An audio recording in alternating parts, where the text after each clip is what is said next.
Hi guys, today I want to cover the topic of bipolarity and non-duality, and I'm actually a living example of this, of these two sides, and my life and what happened in my life and how it created who I am right now, and my point of view is just the example of what it means. So I can guess that many of us can relate to this, that from one hand we can say that we are quite happy and content in where we are in our life, and on other hand actually not, and we can say that it's very bad. And we have this mind fuck, and yeah, we have this constant, let's say, a battle within us that in the same time, actually, while we may think and feel that it's not that bad, that actually I have this and that, and feel grateful for what we actually have, and on other hand, we can be very miserable for what we don't have, and actually, cry on ourselves why we have life like this. And as I told, I'm a living example of this, and I'm walking, or rather want to say walked with this mindfuck mindfuck from my life all the time, and it was very tiring and it was very heavy, and I actually didn't know what's my true, or both things, or one of them, or none of them. And I was asking myself, what part of it is actually a programming? What is actually my true? If something is a programming, it doesn't mean that it's not your true, because sometimes it's very connected. So for example, in today's world, money really counts, and you may say yourself that this, that you care about money, it's a part of programming, and you want to free yourself from this.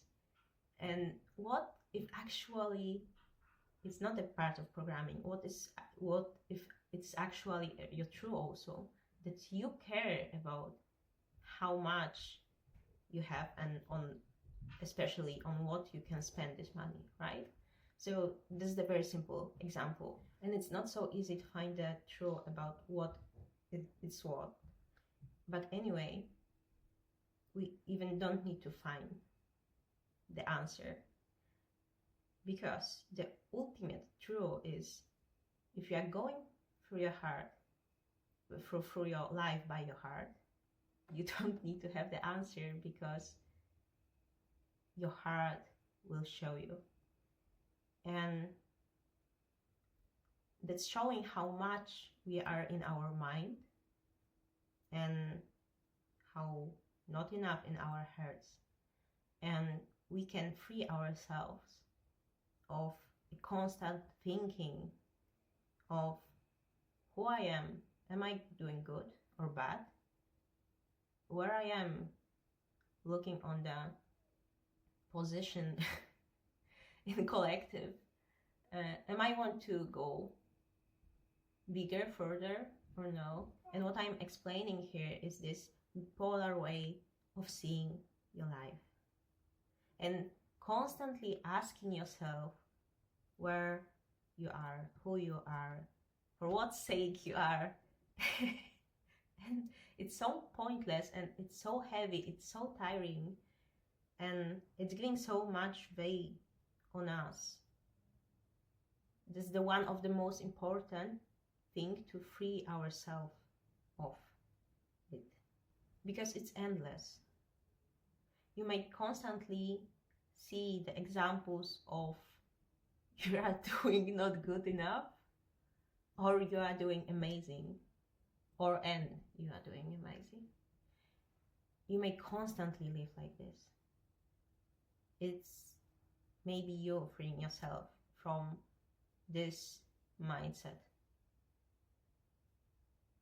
And when we actually stop asking ourselves and looking for the examples, looking for the things which tell us on the outside world how good we are and how good are we doing right now, we're going into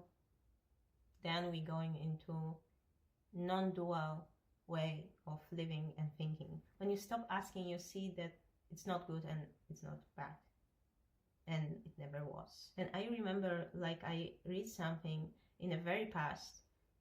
It was a Buddhist story, and it was called something like good or bad, who knows.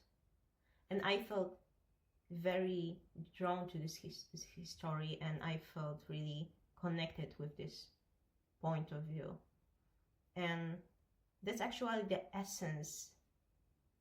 What is in this story is the essence of how we can look at our lives to free ourselves of our mind's misery. Because you never know if it's good or bad. Because you never know what will happen next. And what will happen next may say or may not say that it was good or bad what happened before. And what I want to say by this is, if you're learning the lesson, that's the best. Then you can say yourself that you are doing good. There's no such thing like good or bad on the end, if you are learning the lesson which life's giving you. And if you're resonating with what I'm saying, I recommend you to go on my page, paulapolska.com. There you will find a book, Enlighten Your Day, which is very much about, it's a book with contemplations, and it's very much about bringing you to this place of thinking, of being, of living, of non-duality, of not second-guessing yourself. So go check my page. I have there also a lot of other services, healing services, psychic services, book with poems. So check it out.